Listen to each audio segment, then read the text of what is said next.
ಕ್ಷಮಾ ನರಗುಂದ ಅವರೇ, ಪ್ರಿಯಾಂಕ್ ಖರ್ಗೆ ಅವರಿಗೆ ಬಂದಿರುವ ಸಂಶಯ ಅದು. ಪತ್ರ ಬರೆದಿದ್ದಾರವರು. ಸರ್ಕಾರದ ಕಡೆಯಿಂದ ಉತ್ತರ ಕೇಳಿದರೆ ಕೊಡ್ಬೋದು, ಅವರನ್ನ ಕೊಡ್ತಾರೆ. ಇಂತಿಂತಲ್ಲಿ ಇಂಥ ಘಟನೆಗಳಾಗಿದೆ, RSSನ ಕಾರಣಕ್ಕಾಗಿ ಏನೋ ಸೌಹಾರ್ದತೆಗೆ ಧಕ್ಕೆ ಆದದ್ದು, ಸಾರ್ವಭೌಮತೆಗೆ ಧಕ್ಕೆ ಆದದ್ದು, ಜಾತ್ಯತೀತತೆಗೆ ಧಕ್ಕೆ ಆದದ್ದು ಏನೋ ಒಂದು ಇರುತ್ತೆ, ಕೊಡ್ತಾರೆ. ಅವಾಗ ಕ್ರಮ ಕೈಗೊಳ್ಳುತ್ತೆ. ಯಾಕಿಷ್ಟು ಅವಸರ ಅಂತ.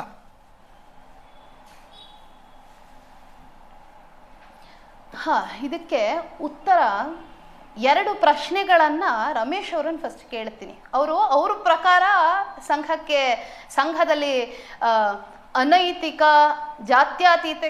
ಜಾತ್ಯತೀತತೆಗೆ ಧಕ್ಕೆ ಆಗುವಂತಹ ಚಟುವಟಿಕೆಗಳು ನಡೀತಿದೆ ಅಂತ ಅವ್ರಿಗೆ ಅನ್ಸಿರಬಹುದು ಅಂತ. ರಮೇಶ್ ಅವ್ರಿಗೆ ಏನು ಅನ್ಸಿದೆ ಅನ್ನೋದನ್ನು ಒಂದ್ಸಲ ಅವ್ರು ಉತ್ತರ ಕೊಡ್ಲಿ ಎಲ್ಲರ ಮುಂದೆನೂ. ಅದು ಒಂದು ಭಾಗ. ಇನ್ನು ನೀವು ಕೇಳಿರುವ ಪ್ರಶ್ನೆಗೆ ಉತ್ತರ. ಅಜಿತ್ ಅವರೇ, ಏನಾಗಿದೆ ಅಂತಂದ್ರೆ, ಸಂಘ 100ನೇ ವರ್ಷಕ್ಕೆ ಬರ್ತಿದೆ. ಇವರು 3 ಬಾರಿಯೂ ಕೂಡ ಸಂಘಕ್ಕೆ ನಿಷೇಧ ಹಾಕಬೇಕು, ಸಂಘವನ್ನು ನಾವು ಏನು ತುಳಿಬೇಕು ಅಂತಂತ ಹೇಳಿ ಯೋಚನೆ ಮಾಡಿದ್ದು. ಸಂಘ ಮತ್ತಷ್ಟು ಹೆಮ್ಮರವಾಗಿ ಬೆಳೀತಾ ಹೋಗ್ತಾ ಇದೆ. ಯಾಕೆ ಬೆಳೀತಾ ಇದೆ ಸಂಘ? ಯಾಕಂತಂದ್ರೆ ಒಂದೇ ಧ್ಯೇಯ ಸಂಘದ್ದು, ವ್ಯಕ್ತಿ ನಿರ್ಮಾಣ, ವ್ಯಕ್ತಿ ನಿರ್ಮಾಣದಿಂದ ಸಮಾಜ ನಿರ್ಮಾಣ, ಸಮಾಜ ನಿರ್ಮಾಣದಿಂದ ಸಮಗ್ರ ನಿರ್ಮಾಣ. ಇದು ಒಂದು ಧ್ಯೇಯ ವಾಕ್ಯ ಸಂಘದ್ದು. ಅದು ಕಾಂಗ್ರೆಸ್ಸಿಗೆ ಬೇಸಿಕಲಿ ತಡ್ಕೊಳ್ಳಿಕ್ಕೆ ಆಗದೇ ಇರುವಂಥ ಸ್ಥಿತಿ. ಇಷ್ಟೋ ತನಕ ರಮೇಶ್ ಅವರು ಮತ್ತೊಂದು ಮಾತು ಹೇಳಿದ್ರು, ಐ ಅಪ್ರಿಷಿಯೇಟ್ ಇಟ್. ಏನು ಹೇಳಿದ್ರು? ಆ ಪತ್ರ ಏನಿದೆಯಲ್ಲ, ಸಮಗ್ರವಾಗಿ ಅದನ್ನು ಓದೋಣ, ಅದರ ಬಗ್ಗೆ ಚರ್ಚೆ ಆಗಲಿ ಅಂತಂದು ಹೇಳಿ. ಆ ದೊಣ್ಣೆಯ ಬಗ್ಗೆ ಒಂದು ಸುಮಾರು ಉಲ್ಲೇಖಗಳನ್ನು ಮಾಡ್ತಾ ಅವ್ರು ಅದನ್ನು ಹಿಡ್ಕೊಂಡು ಹೋಗಿದ್ದಾರೆ. ಅದನ್ನು ಪಬ್ಲಿಕ್ ಪ್ರಿಮೈಸಸ್ ಅಲ್ಲಿ ಮಾಡಬಾರ್ದಾಗಿತ್ತು ಅಂತಂದು ಹೇಳಿ. ನಾನು ಇಷ್ಟೇ ಕೇಳೋದು, ಪ್ರಿಯಾಂಕ್ ಖರ್ಗೆ ಅವರಾಯ್ತು, ರಮೇಶ್ ಅವರಾಯ್ತು, ಇವರೆಲ್ಲ ಕಾನೂನನ್ನು ತುಂಬಾ ಚೆನ್ನಾಗಿ ಅರ್ಥ ಮಾಡ್ಕೊಂಡವರು. ಒಮ್ಮೆ ಆರ್ಮ್ಸ್ ಆಕ್ಟ್ಗೆ ಹೋಗ್ಬಿಟ್ಟು ಅದರೊಳಗೆ ಪೊಲೀಸ್ ಪ್ರೊಟೆಕ್ಷನ್ ಬೇಕಾ, ಪೊಲೀಸ್ ಪರ್ಮಿಷನ್ ಬೇಕಾ ದೊಣ್ಣೆಗೆ ಅನ್ನುವುದನ್ನು ಅವ್ರು ಓದ್ಬಿಟ್ಟು ಹೇಳ್ಬಿಡ್ಲಿ. ಪಬ್ಲಿಕ್ ಪ್ರಿಮೈಸಸ್ ಅನ್ನ ಯಾರು ಉಪಯೋಗಿಸಬಹುದು, ಯಾರು ಉಪಯೋಗಿಸಬಾರ್ದು ಅಂತಂದು ಹೇಳಿ ಇದೆಯಲ್ಲ, ಅದನ್ನು ಕೂಡ ಕಾನೂನಾತ್ಮಕವಾಗಿ ಓದ್ಬಿಟ್ಟು ಹೇಳ್ಬಿಡ್ಲಿ. ಈ ರೀತಿ ಚರ್ಚೆಗೆ ನಾವು ಚರ್ಚೆಯನ್ನೇ ಮಾಡೋದಿತ್ತು ಅಂದ್ರೆ ಕೂತ್ಕೊಂಡು ಚರ್ಚೆಯನ್ನು ಮಾಡೋಣ, ಅಬ್ಸಲ್ಯೂಟ್ಲಿ ಚರ್ಚೆಯನ್ನು ಮಾಡೋಣ. ಆದರೆ ಸರಿಯಾಗಿ ಚರ್ಚೆಯನ್ನು ಮಾಡೋಣ. ಅದ್ರ ಬದಲು ಪ್ರಶಾಂತ್ ನಾಥ್ ಅವರು ಮಾತಾಡ್ತಿದ್ದಾರೆ, ವಿಷಯಕ್ಕೆ ಹೋಗಬಾರ್ದು. ಕ್ಷಮಾ ಮೇಡಮ್ ಅವ್ರೀಗ ಪ್ರಿಯಾಂಕ್ ಖರ್ಗೆ ಆಗಲಿ, ಯಾರೇ ಆಗಲಿ, ರಮೇಶ್ ಬಾಬು ಅವರಾಗಲಿ, ತಮ್ಮ ವಿಚಾರಗಳನ್ನು, ತಮ್ಮ ಅಭಿಪ್ರಾಯಗಳನ್ನು ಪತ್ರದ ಮೂಲಕ ಹೇಳ್ತಕ್ಕಂಥದ್ದು ಅವರ ಹಕ್ಕು. ಈಗ ಅದನ್ನು ಹೇಳಬೇಡ್ರಿ ಅಂತ ಯಾರೂ ಹೇಳಲಿಕ್ಕೆ ಸಾಧ್ಯ ಇಲ್ಲ. ಹಾಗಿರುವಾಗ ಅವ್ರು ಕೇಳ್ತಾ ಇರತಕ್ಕಂಥ ಪ್ರಶ್ನೆ 1, 2, 3 ಪಾಯಿಂಟ್ಗಳನ್ನು ನಾವು ಹೇಳಿದ್ದೀವಿ. ಶಾಂತಿ ಸುವ್ಯವಸ್ಥೆಗೆ ಧಕ್ಕೆ ತರ್ತೀರಿ, ಕೋಮುವಾದಿ ಶಕ್ತಿಗಳಾಗಿ ಪರಿವರ್ತಿತಗೊಂಡಿದ್ದೀರಿ, ಶಾಂತಿ ಸಹಬಾಳ್ವೆಗೆ ನಿಮ್ಮಿಂದ ಧಕ್ಕೆ ಇದೆ. ಹೀಗಿರುವಾಗ ಈಗ ಅವ್ರು ಯಾಕೆ ಪತ್ರ ಬರೆದ್ರು ಅಂತಕ್ಕಂಥದ್ದನ್ನು ಸರ್ಕಾರ ನಾಳೆ ಏನು ಕ್ರಮ ತೆಗೆದುಕೊಂಡ್ರೆ ಆಗ ಅದನ್ನು ಪ್ರಶ್ನೆ ಮಾಡ್ತಕ್ಕಂಥದ್ದು. ಈಗ ಪ್ರಿಯಾಂಕ್ ಖರ್ಗೆ ಒಬ್ಬ ವ್ಯಕ್ತಿಯಾಗಿ ಪತ್ರ ಬರೆದಿದ್ದಾರಪ್ಪ, ಮಂತ್ರಿಯಾಗಿ ಬಿಟ್ಬಿಡಿ. ಹಾಗಿರುವಾಗ RSSನ ಪ್ರತಿಕ್ರಿಯೆ ಅದಕ್ಕೇನು? ಒಂದು ಪ್ರಶ್ನೆ ಅವರು ಪ್ರಶ್ನೆ ಕೇಳಿದ್ರಿಂದ ನಾನು ಆ ಪ್ರಶ್ನೆಗೆ ಉತ್ತರ ಕೊಡೋದಾದ್ರೆ ಬರ್ತೀನಿ. ಪ್ರಶಾಂತ್ ನಾಥ್ ಫಸ್ಟ್ ಉತ್ತರ ಕೊಡಲಿ. ಎಸ್, ಕ್ಷಮಾ ಅವರು. ಕ್ಷಮಾ ಮೇಡಮ್ ಮಾತಾಡಿ. ಈಗ ಕೇಳಿರುವ ಪ್ರಶ್ನೆಗೆ ಉತ್ತರವನ್ನ ಕಾರ್ಯದಲ್ಲಿ ಕೊಡ್ತಾನೆ ಇದೆ ಸಂಘ. ಯಾವಾಗಿಂದ ಕೊಡ್ತಾ ಇದೆ? ಸುಮಾರು 47ರಲ್ಲಿ ತೊಂದರೆ ಆಯ್ತಾ? 47 ಪ್ರತಿಯೊಂದು ಹೇಳ್ತಾ ಹೋಗೋಣ. 47ರಲ್ಲಿ ಪಂಜಾಬ್ನಲ್ಲಿ ತೊಂದರೆ ಆದಾಗ ಮೊದಲು ಹೋಗಿದ್ದಂಥದ್ದು RSSನವರು. ಹೋಗಿ ಅಲ್ಲಿಯ ಮಹಿಳೆಯರನ್ನ ಎಲ್ಲರನ್ನು ಅಂದ್ರೆ ಅಲ್ಲಿಯ ಸಂತ್ರಸ್ತರನ್ನ ರಕ್ಷಿಸಿದ್ದು RSSನವರು. ಅದರ ಬಗ್ಗೆ ಯಾರು ಬರೀತಾರೆ? ಅಲ್ಲಿಯ ಒಬ್ರು ಪ್ರೊಫೆಸರ್ AN ಬಾಲಿ ಅವರು now it can be told ಅನ್ನುವಂತಹ ಪುಸ್ತಕದಲ್ಲಿ ಅವರು ಬರೀತಾರೆ ಸಂಘ ಈ ರೀತಿ ಕೆಲಸ ಮಾಡ್ತು ಅಂತ. 1950 ಅಸ್ಸಾಂ ಭೂಕಂಪ, ಸಂಘ ಅಲ್ಲಿತ್ತು ಕೆಲಸ ಮಾಡ್ಲಿಕ್ಕೆ. 72ರಿಂದ 73 ಮಹಾರಾಷ್ಟ್ರದಲ್ಲಿ ಸುಮಾರು 4500 ಹಳ್ಳಿಗಳಲ್ಲಿ ಆದಂತಹ ಕ್ಷಾಮ. ಆ ಕ್ಷಾಮಕ್ಕೆ ಆಗ ನಮ್ಮ ಕಾರ್ಯಕರ್ತರು, ನಮ್ಮ ಸಂಘದ ಸ್ವಯಂ ಸೇವಕರು ಸೇವೆಗೆ ಅಂತಂದು ಹೇಳಿ ಅಲ್ಲಿದ್ರು. 66ರಲ್ಲಿ ಬಿಹಾರದಲ್ಲಾದಂತಹ ಭೀಕರ ಕ್ಷಾಮ, ಬರಗಾಲ. ಆ ಬರಗಾಲದಲ್ಲೂ ಕೂಡ ಸಂಘದ ಸ್ವಯಂ ಸೇವಕರಿದ್ರು. 77ಕ್ಕೆ ಚಂಡಮಾರುತ ಆಗಿದ್ರು, ಸುನಾಮಿ ಆಗಿದ್ರು. 79 ಮೋರ್ಬಿ ಅಣೆಕಟ್ಟು ದುರಂತ ಆಗಿದ್ರು. ರೈಲು ದುರಂತ ಆಗತ್ತೆ 87ರಲ್ಲಿ. ಕ್ಷಮಾ ನರಗುಂದ ಅವರೇ, ಪಟ್ಟಿ ದೊಡ್ಡದಾಗುತ್ತೆ. What is the point you are going to make? ತನ್ನದು ಅಂತ ಹೌದು, ಸಾಮಾಜಿಕ ಕಾರ್ಯಗಳನ್ನು ಮಾಡಿದ್ದಾರೆ. ಆ ರೀತಿ ಸಾಮಾಜಿಕ ಕಾರ್ಯಗಳನ್ನು ಮಾಡುವಂತ ಅನೇಕ ಸಂಘಗಳು ಇರಬಹುದು. ಹೌದು,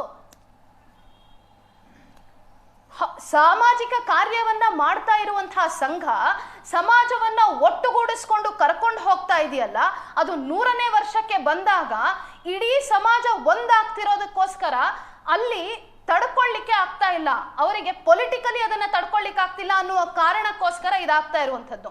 ಇನ್ನು ಉತ್ತರ ನೀವು ಕೇಳ್ತಾ ಇದ್ದೀರಲ್ಲ, ಅದಕ್ಕೆ ನಾ ಹೇಳ್ತಾ ಇರುವಂಥದ್ದು ಅಂದ್ರೆ ಸಂಘದ ಕಾರ್ಯಗಳು ಯಾವ ರೀತಿ ಇದೆ ಅಂತಂದ್ರೆ ಎಲ್ಲರನ್ನೂ ಒಗ್ಗೂಡಿಸಿಕೊಂಡು ಹೋಗ್ಬೇಕಾಗಿರುವಂಥದ್ದು ಸಂಘದ ಕಾರ್ಯ. ಇದನ್ನ ನಾವು ಮಾಡ್ಕೊಂಡೇ ಬರ್ತಾ ಇದ್ದೀವಿ.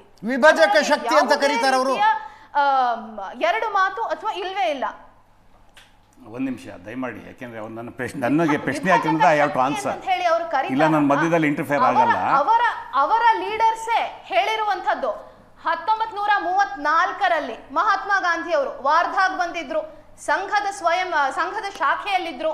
ನಂತರ 47ರಲ್ಲಿ ಪ್ರಿಸೈಸ್ಲಿ ಹೇಳಬೇಕು ಅಂದ್ರೆ 16ನೇ ಸೆಪ್ಟೆಂಬರ್ 47 ಗಾಂಧೀಜಿ ಅವರು ಹೇಳ್ತಾರೆ, ಇಂಥ ಸ್ವಯಂ ಸೇವಕ ಸಂಸ್ಥೆ ಖಂಡಿತವಾಗಿಯೂ ಇಂಥ ಧ್ಯೇಯ ಇದ್ದಾಗ ಇದು ಬೆಳೆದೇ ಬೆಳೆಯುತ್ತೆ ಅಂತ ಹೇಳಿ ಅವರು ಕೊಟ್ಟಿದ್ದಾರೆ.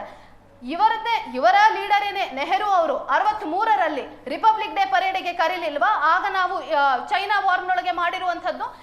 ಇದು ಸಂಘದ ಕೆಲಸಗಳು 100 ವರ್ಷದ ತನಕ ಒಂದು ಮರ ಬೆಳ್ಕೊಂಡು ಹೋಗ್ತಾ ಇದೆ, ಇನ್ನೂ ಬೆಳೀತಾ ಹೋಗ್ತಿದೆ ಅಂತಂದ್ರೆ ಅದರಲ್ಲಿ ಸತ್ವ ಇಲ್ಲದೆ ಬೆಳೆದಿರಲ್ಲ. ಇದು ಮೊದಲನೇದು ನಾವು ಅರ್ಥ ಮಾಡ್ಕೋಬೇಕಾಗಿರುವಂಥದ್ದು. ಎರಡನೇದ್ದು, ಸಂಘ ಇವರಿಗೆ ಯಾಕೆ ಉತ್ತರದಾಯಿ ಆಗಿರ್ಬೇಕು ಪ್ರಶ್ನೆ. ನಾನು ಅವರಿಗೆ ಅನಿಸ್ತು, ಅವರು ಕೇಳಿದ್ರು, ಸಂಘಕ್ಕೆ ಅನಿಸ್ತು, ಅದು ಕೆಲಸ ಮಾಡ್ಕೊಂಡು ಹೋಗ್ತಾ ಇದೆ. ನಮ್ಮಿಂದ ಉತ್ತರವನ್ನ ಅಪೇಕ್ಷೆ ಪಡುವಂಥದ್ದು ಅಥವಾ ಅವರಿಗೆ ನಾವು ಉತ್ತರವನ್ನ ಕೊಡಬೇಕು ಅನ್ನೋದು. ಪ್ರಿಯಾಂಕ ಖರ್ಗೆ ಅವರು ಒಬ್ಬರು ವ್ಯಕ್ತಿಯಾಗಿ ಪ್ರಶ್ನೆ ಉತ್ತರ ಕೊಡಬೇಕು ಅನ್ನುವಂಥ ಅಪೇಕ್ಷೆ ಯಾಕೆ? ಪ್ರಿಯಾಂಕ್ ಖರ್ಗೆ ಅವ್ರಿಗೆ ಉತ್ತರ ಕೊಡಿ ಅಂತ ಹೇಳ್ತಾ ಇರಲಿಲ್ಲ. ಪ್ರಿಯಾಂಕ್ ಖರ್ಗೆ ಅವರು ಪಬ್ಲಿಕ್ ಡೊಮೇನ್ನಲ್ಲಿ ಅವ್ರು ಬರೆದಿರ್ತಕ್ಕಂಥ ಪತ್ರ ಇರುವಾಗ ನ್ಯಾಚುರಲಿ ಸಂಘದಿಂದ ಕೆಲವು ಪ್ರಶ್ನೆಗಳಿಗೆ ಉತ್ತರವನ್ನು ಪಡಿಬೇಕಾಗತ್ತೆ. ಸರ್, ಇದು ಡಿವೇಟ್ ಆಗೋದು ಬೇಡ ದಯಮಾಡಿ. ಅವರು ಒಂದು ಪ್ರಶ್ನೆಯನ್ನು ಹಾಕಿದ್ದಾರೆ. ರಮೇಶ್ ಬರ್ತೀನಿ ನಾನು. ಕ್ಷಮಾ ಮೇಡಮ್. ರಮೇಶ್ ಬಾಬು ಅವರು ಪ್ರಿಯಾಂಕ ಖರ್ಗೆ ಅವರು ಕಾನೂನು ಬಗ್ಗೆ ಬಹಳಷ್ಟು ತಿಳ್ಕೊಂಡಿದ್ದಾರೆ, ಎಳ್ಳಿನವನ್ನು ಮಾತನ್ನು ಹಾಡಿದ್ದಾರೆ. ನಾನು ಭಾಳ ಸ್ಪಷ್ಟವಾಗಿ ಹೇಳ್ತೀನಿ, ವೃತ್ತಿಯಲ್ಲಿ ಅವರು ಸಹ ವಕೀಲರು, ಕ್ಷಮಾ ಮೇಡಮ್ ಅವರು ಸಹ, ನರಗುಂದ್ ಅವರು ಸಹ ಒಬ್ಬ ಲೀಡಿಂಗ್ ಅಡ್ವೊಕೇಟ್ ಇನ್ ಹೈಕೋರ್ಟು. ಅವ್ರ ಬಗ್ಗೆ ಗೌರವ ಇಟ್ಕೊಂಡು ಹೇಳ್ತಾ ಇದ್ದೀನಿ. ನಿಮ್ಮ ಎಂಟೈರ್ ಫ್ಯಾಮಿಲಿ ಸಂಘ ಪರಿವಾರದ ಪರವಾಗಿದ್ದೀರಾ, ನನಗೇನು ಬೇಸರ ಇಲ್ಲ. ಬಟ್ ನಾನು ಒಂದು ಪ್ರಶ್ನೆ ಕೇಳೋದಕ್ಕೆ ಇಷ್ಟಪಡ್ತೀನಿ.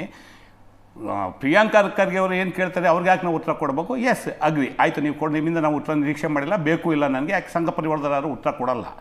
ಕ್ಷಮಾ ಮೇಡಮ್ ಅವರು ದಯಮಾಡಿ ಕ್ಲಾರಿಫೈ ಮಾಡಬೇಕು ಸಾರ್ವಜನಿಕರಿಗೆ, ನೀವು ಸಂಘ ಪರಿವಾರದ ಯಾವ ಪದಾಧಿಕಾರಿಯಾಗಿ ಇವತ್ತು ಮಾತಾಡ್ತಾ ಇದ್ದೀರಾ, ದಯಮಾಡಿ ಸ್ಪಷ್ಟಪಡಿಸಿ. ಎರಡನೇದು, ನೀವು ಸಂಘ ಪರಿವಾರದ ಪರವಾಗಿ ಹೇಳ್ಬೇಕಾದ್ರೆ ಖರ್ಗೆ ಅವ್ರನ್ನ ಪ್ರಿಯಾಂಕ ಅವ್ರನ್ನ ಟೀಕೆ ಮಾಡ್ತೀರೋ, ರಮೇಶ್ ಬಾಬುನ ಟೀಕೆ ಮಾಡ್ತೀರೋ, ಪ್ರಶ್ನೆ ಅದಲ್ಲ. ಕಾನೂನು ಎಲ್ರಿಗೂ ಒಂದೇ. ನಾವು ಎತ್ತಿರ್ತಕ್ಕಂಥ ಪ್ರಶ್ನೆ, ನಿಮ್ಮ ಸಾರ್ವಜನಿಕ ಸೇವೆಯನ್ನು ನಾವು ಎಲ್ಲೂ ಟೀಕೆ ಮಾಡಿಲ್ಲ. ಅದು ನೆಹರೂರು ನಿಮ್ಗೆ ಪ್ರಶಂಸೆ ಮಾಡಿದಾರೋ, ಇಂದಿರಾ ಗಾಂಧಿ ಪ್ರಶಂಸೆ ಮಾಡಿದಾರೋ, ಆಯಾ ಕಾಲಕ್ಕೆ ಸಾರ್ವಜನಿಕ ಕೆಲಸ ಮಾಡಿದಾಗ ಎಲ್ಲರೂ ಪ್ರಶಂಸೆ ಮಾಡಿದ್ದಾರೆ. ಇವತ್ತು ನೀವು ಬೇರೆ ಯಾವುದೋ ಒಂದು ಸಂಘಟನೆ, ಉಗ್ರಗಾಮಿ ಸಂಘಟನೆ, ನಾನು ಸಾರ್ವಜನಿಕ ಸೇವೆ ಮಾಡಿಬಿಟ್ಟಿದ್ದೀನಿ, ನನಗೆ ಸರ್ಟಿಫಿಕೇಟ್ ಕೊಡಿ ಅಂದರೆ ಅದು ಬೇರೆ. ಇಲ್ಲಿರ್ತಕ್ಕಂಥದ್ದು ನೀವು ಸಾರ್ವಜನಿಕ ಸೇವೆ ಮಾಡ್ತೀವಿ ಅಂತಲೇ ಅಂಡರ್ಟೇಕಿಂಗ್ ಕೊಟ್ಟು ನಿಮ್ಮಲ್ಲಿದ್ದಂಥ ಬ್ಯಾನನ್ನು ವಾಪಸ್ ತಗೊಂಡಿದ್ದೀರಾ. ಅದು ಇವತ್ತಿಂದಲ್ಲ, ಇತಿಹಾಸ ಅದು. ಇಲ್ಲಿರ್ತಕ್ಕಂಥದ್ದು ಯಾವುದೇ ಸಂಘಟನೆ, ನಾಟ್ ಓನ್ಲಿ RSS, ದೇಶದ ಯಾವುದೇ ಸಂಘಟನೆ ಕೋಮು ಗಲಭೆಗಳನ್ನ ಸೃಷ್ಟಿ ಮಾಡೋದಕ್ಕೆ ಅವಕಾಶ ಕೊಟ್ಟಂಥ ಸಂದರ್ಭದಲ್ಲಿ ಪ್ರಶ್ನೆ ಮಾಡೋದಕ್ಕೆ ನೀವು ಹೇಗೆ ಕೇಳ್ತಾ ಇದ್ದೀರೋ, ಪ್ರತಿಯೊಬ್ಬ ನಾಗರಿಕನಿಗೂ ಅದನ್ನು ಪ್ರಶ್ನೆ ಮಾಡೋದಕ್ಕೆ ಅವಕಾಶ ಇದೆ. ಇವತ್ತು ಪ್ರಿಯಾಂಕ ಖರ್ಗೆ ಉತ್ತರ ಕೊಡೋದಕ್ಕಾಗ್ದಲ್ಲ ನೀವ್ಯಾಕೆ ಕೇಳ್ತೀರಾ? ನಿಮ್ಗೆ ಅಕೌಂಟಬಿಲಿಟಿ ನಾವ್ಯಾಕೆ ಕೊಡಬೇಕಂದ್ರೆ ಅಟ್ ದ ಸೇಮ್ ಟೈಮ್ ನಿಮ್ಮನ್ನು ನಾವು ಕೇಳ್ತಲೂ ಇಲ್ಲ, ನೀವು ಸಂಘ ಪರಿವಾರಕ್ಕೆ ಸಂಬಂಧನೂ ಇಲ್ಲ. ಸಂಬಂಧ ಇದ್ರೆ ಕ್ಲಾರಿಫೈ ಮಾಡಿ. ನಾನು RSS ಅಲ್ಲಿ ಇಂಥ ಪದಾಧಿಕಾರಿ, RSS ನ ಪರವಾಗಿ ನಾನು ಈ ತರ ಹೇಳ್ತಾ ಇದ್ದೀನಿ, ಕ್ಲಾರಿಫೈ ಇಟ್. ದಯಮಾಡಿ ನಮಗೂ ಸಂಘ ಪರಿವಾರದ ಪರಿಚಯ ಇದೆ, ನಿಮ್ಮಿಂದ ಕಲಿಯ ಅವಶ್ಯಕತೆ ನಮಗೂ. ರಮೇಶ್ ಬಾಬು ಅವರೇ, ಪಾಯಿಂಟ್ ಟೇಕನ್. ತಾವೊಂದು ಮಾತು ಹೇಳ್ತಿದ್ದೀರಿ, ಸಂಘ ಪರಿವಾರದಿಂದ ಉತ್ತರ ಬರಬೇಕು. ಪ್ರಶಾಂತ್ ನಾಥ್ ಕೂಡ ಅದನ್ನು ಹೇಳಿದ್ರು. ಒಬ್ಬೊಬ್ರದ್ದು ಒಂದೊಂದು ಸ್ಟೈಲ್ ಇರುತ್ತೆ ಸರ್. ನನ್ನ ಬಗ್ಗೆ ಸೋಷಿಯಲ್ ಮೀಡಿಯಾದಲ್ಲಿ ಬಾಯಿಗೆ ಬಂದಂಗೆ ಹೇಳ್ತಾರೆ, I don't react, that is my style of working.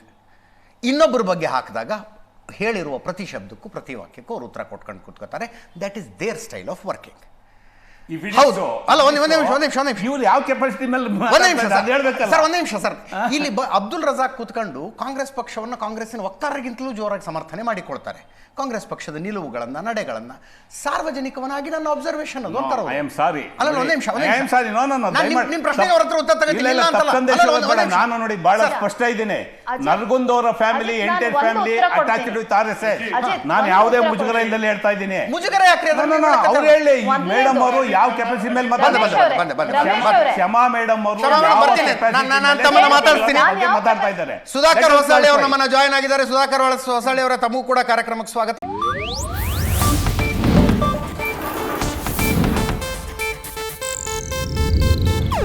ಇದು ಏಷ್ಯಾನೆಟ್ ನ್ಯೂಸ್ ನೆಟ್ವರ್ಕ್ ಪ್ರಸ್ತುತಿ.